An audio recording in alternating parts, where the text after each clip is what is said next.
बिस्मिल्लाहिर्रहमानिर्रहीम, अस्सलाम वालेकुम। किताबों पर तस्करे के सिलसिले में आज जो मैंने किताब मुंतखब की है उसका उन्वान है दी एंक्शस जनरेशन। ये किताब एक बेस्ट सेलर बुक में शुमार होती है, लेकिन इसका जो मैं तबसरा आपको सुनाऊंगा ये मेरा तहरीर किया हुआ नहीं है, तहरीर किया हुआ बिल गेट्स का है, जो मैं आपको सिर्फ पढ़ के सुना रहा हूँ। किताब तो मैंने पूरी पढ़ी भी नहीं अंग्रेजी में।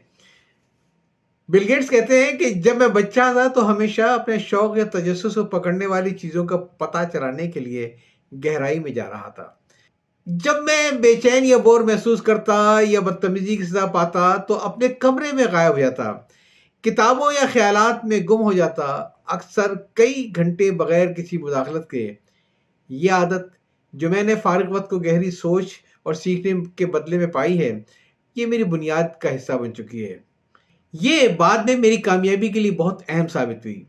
माइक्रोसॉफ्ट में 90 की दिहाई में मैंने एक सालाना थिंक वीक लेना शुरू कर दिया। जब मैं वॉशिंगटन की हुड कैनाल के अंदर एक केबिन में खुद को अलग कर लेता, मेरे पास सिर्फ किताबों और तकनीकी कागजों का एक बड़ा सा बैग होता था।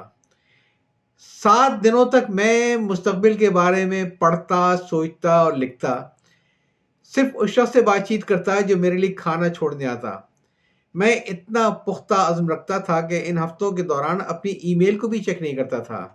जोनाथन हेड की किताब दी एंग्शियस जनरेशन पढ़कर मुझे ये सवाल उठा कि क्या मैंने ये आदत अपनाई होती तो आज मैं टेक्नोलॉजी के साथ परवरिश पाता? क्या हर बार जब मैं अपने कमरे में अकेला होता और वहाँ एक ऐसी ऐप होती जिसे मैं स्क्रॉल कर सकता? क्या हर बार जब मैं एक प्रोग्रामिंग का मसला हल करने बैठता तो फ़ौरन 2-4 नए पैगामात मेरे पास आ जाते जिनका मेरे पास कोई जवाब ना होता? लेकिन ये वो सवालात हैं जो हर वो शख्स पूछ रहा है जो नौजवान दिमागों की तरक्की के बारे में फ़िक्रमंद है। हेडिस की किताब जो इस बात पर है कि किस तरह स्मार्टफोन और सोशल मीडिया ने बचपन और नौजवानी को बदल दिया है, खौफनाक लेकिन कायल कर देने वाली। इसका मुकदमा ये है कि 2010 की दिहाई के अवाइल में पूरी नस्ल की समाजी और ज़हनी तरक्की में अजीम तब्दीली हुई। ये मेरे लिए ख़ास तौर पर दिलचस्प था क्योंकि मैंने अपने घर में ये होते हुए देखा। जब मेरी बड़ी बेटी जो पीडियाट्रिक है, जिसने मुझे किताब पढ़ने का मशवरा दिया, मिडिल स्कूल में थी। सोशल मीडिया मौजूद था मगर गालिब नहीं था। और जब मेरी छोटी बेटी नौजवानी में पहुंची तो हमेशा ऑनलाइन होना महज एक नौजवानी का हिस्सा बन गया। दी एंग्शियस जनरेशन को दूसरी किताबों से मुख्तलिफ बनाने वाली बात यह है कि हेड ने इस बात की वजाहत कर दी है कि हम दरअसल 2 मुख्तलिफ बहरानों का सामना कर रहे हैं।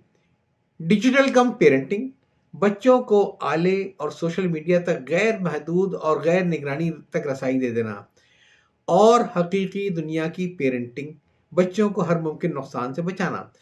इसका नतीजा ये हुआ कि नौजवान नशा आवर रवैयों से मुतासिर हो रहे हैं और रोज़मर्रा की आने वाली ज़िंदगी में चैलेंजेस और मुश्किलात को संभालने के लिए जद्दोजहद कर रहे हैं।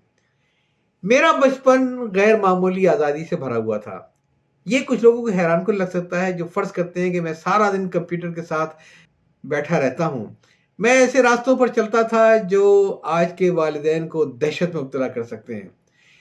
हमसाया दोस्तों के साथ मैं बेशुमार मुहिम्मात करता, सैंडविच के तौर पर वाशिंगटन डीसी में दौड़ता रहता। जब मैं हाई स्कूल में था तो पॉल एलन और मैंने चंद माह के लिए खुद को वाशिंगटन में रहकर किसी कंपनी में प्रोग्रामर के तौर पर काम किया। मेरे वालिदैन अक्सर नहीं जानते थे कि मैं कहाँ था। ये उस वक्त का मामूल था। अगरचे उन मुहिम्मात में मैंने कुछ जख्म भी खाए और बहुत सी मुश्किलात में गिरफ्तार भी था, लेकिन ये तजर्बात ज़्यादा फ़ायदेमंद साबित हुए। इन तजर्बात ने मुझे लचक, खुदमुख्तारी और फैसले की ताकत सिखाई। ये सब चीज़ें जो किसी भी निगरानी वाली सरगर्मी से हासिल नहीं हो सकती हैं। ये सब मज़ा और खेल नहीं था, लेकिन मुझे हेड्स के मुताबिक एक खेल पर मुबनी बचपन मिला। अब एक फ़ोन पर मुबनी बचपन ज़्यादा आम है। ये सब मज़ा और खेल नहीं था, लेकिन मुझे हेड्स के मुताबिक एक खेल पर मुबनी बचपन मिला। अब एक फ़ोन पर मुबनी बचपन ज़्यादा आम है। ये तब्दीली वबा से पहले शुरू हुई, लेकिन उस वक्त ज़्यादा मजबूत हुई जब स्क्रीन सीखने और सोशलाइज करने का अहम ज़रिया बन गई।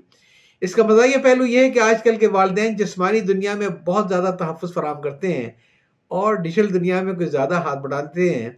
बच्चों को ऑनलाइन ज़िंदगी गुजारने देते हैं और ज़्यादातर बगैर निगरानी के। इसके नताइज खौफनाक है। آج کے نوعمر اوسطاً 6 سے 8 گھنٹہ روزانہ اسکرین پر تفریحی سرگرمیوں میں گزارتے ہیں، یعنی نہ تو اسکول کا کام یا ہوم ورک کے لیے۔ اصل تعداد شاید اس سے کہیں زیادہ ہوگی، کیونکہ 1/3 نوعمر بچے یہ بھی کہتے ہیں کہ وہ تقریباً مسلسل سوشل میڈیا کی سائٹ پر ہیں۔ ہیڈت کی تحریر کردہ نسل کے لیے یہ ذہنی عذاب اور اضطراب میں تیز اضافہ، کھانے کے عوارض اور خود کو نقصان پہنچانے کی شرحوں میں اضافہ کرتا ہے، اور بچپن زیادہ مسلسل آن لائن تعلقات کے باوجود تنہائی کے احساسات کے ساتھ ہم آہنگ ہو گیا ہے۔ پھر وہ مواقع جن کے نقصانات جن کا ذکر ہیڈت نے کیا ہے، کم نیند، کم پڑھائی، کم جسمانی ملاقاتیں، کم وقت باہر گزارنا اور کم آزادی، یہ سب فکر انگیز ہے، لیکن میں خاص طور پر تنقیدی سوچ اور مرکوز ہونے پر اس کے اثرات کے بارے میں زیادہ فکر مند ہوں۔